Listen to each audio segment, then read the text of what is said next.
Why is it a tradition for the groom to go under the bride's dress? Hello and welcome to a deep dive into one of the most curious wedding traditions, the groom going under the bride's dress. This practice, which might seem quirky or even surprising to some, has historical and cultural underpinnings that make it far more significant than it may initially appear.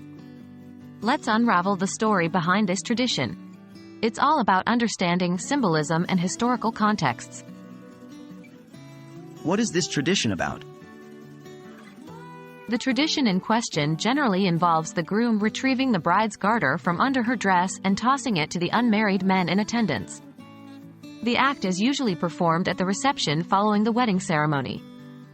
The man who catches the garter is then expected to be the next to marry, similar to the tradition of the bride tossing the bouquet to unmarried women. Where did this tradition originate?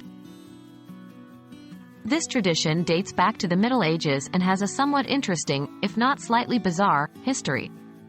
During this time, it was common belief that having a piece of the bride's clothing was considered good luck.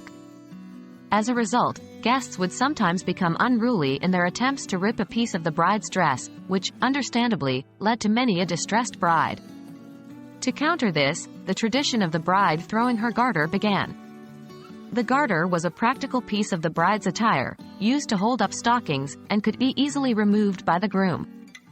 This evolved into the groom throwing the garter to the crowd to prevent the bride's dress from being torn. How has this tradition evolved? While the tradition originally arose from superstitions and the desire to protect the bride's dress, it has transformed over the years. In modern weddings, the garter toss is often performed as a light-hearted ritual that contributes to the festive and joyous mood of the wedding reception. However, it's also worth noting that this tradition is not universally followed and varies widely across different cultures and individual preferences. Some couples choose to uphold this tradition, while others may forego it altogether, or modify it to suit their comfort level and the overall atmosphere of their wedding. So there you have it. The intriguing story behind the groom going under the bride's dress. It's a fascinating blend of history, superstition, and cultural evolution. As with all traditions, it's entirely up to each couple to decide which ones they wish to incorporate into their big day. Remember, at the end of it all, the most important thing about your wedding day is the celebration of love and commitment. We hope you found this exploration of wedding tradition insightful and entertaining. Until next time.